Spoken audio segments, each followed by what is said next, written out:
ATN নিউজের senior sound editor Mohammad Zillur Rahman Jewel মারা গেছেন। ইন্না লিল্লাহি ওয়া ইন্না ইলাইহি রাজিউন। আজ সকাল 6:30টার দিকে গ্যান্ডারিয়ার ধূপখোলায় নিজ বাসভবনে অসুস্থ হয়ে পড়েন তিনি। দ্রুত তাকে হাসপাতালে নেওয়া হয়।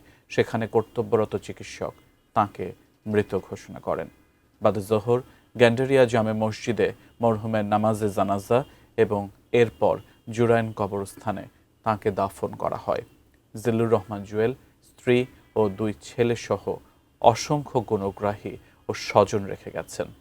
একজন সৎ নিষ্ঠাবান সহকর্মীকে হারিয়ে এটিএন নিউজ পরিবার গভীর শোক প্রকাশ করছে।